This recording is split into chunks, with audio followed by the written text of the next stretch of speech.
So here are some progressions, and one of the best progressions to really master the kettlebell swing.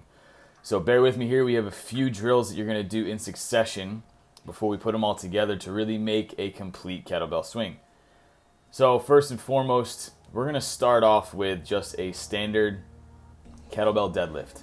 Right between your feet, you're getting used to this hip hinging action, really keeping the shoulders tense, your core and your back all locked in place, but more importantly, where the center of gravity is of this kettlebell so that you can work on pulling your hips back as you descend with this kettlebell. Now you can see my knees aren't really shooting forward, which is a common theme I see with a lot of kettlebell swings. People tend to stay more upright and they bend their knees a lot, which isn't what we want. So that's why we're doing all these progressions.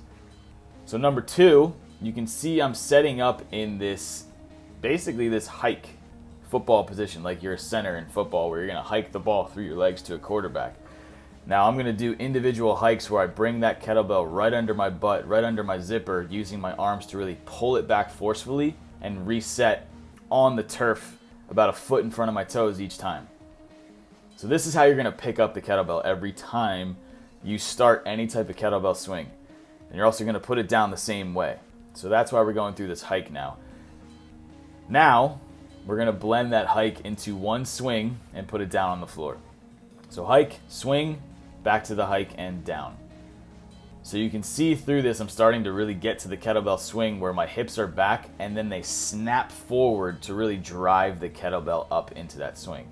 I'm relying on my hips snapping forward with the glutes really tensing up to drive the kettlebell, not my arms doing the work. The arms are just straps for you. The arms hold the kettlebell while your hips and your core and your legs are really working as one synergistically to drive this dynamic movement.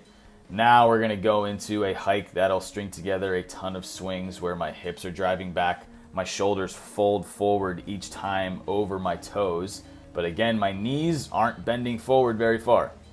They're bending slightly just because I'm absorbing some shock through this dynamic movement. So again, remember, the hips going back are really what's driving this movement.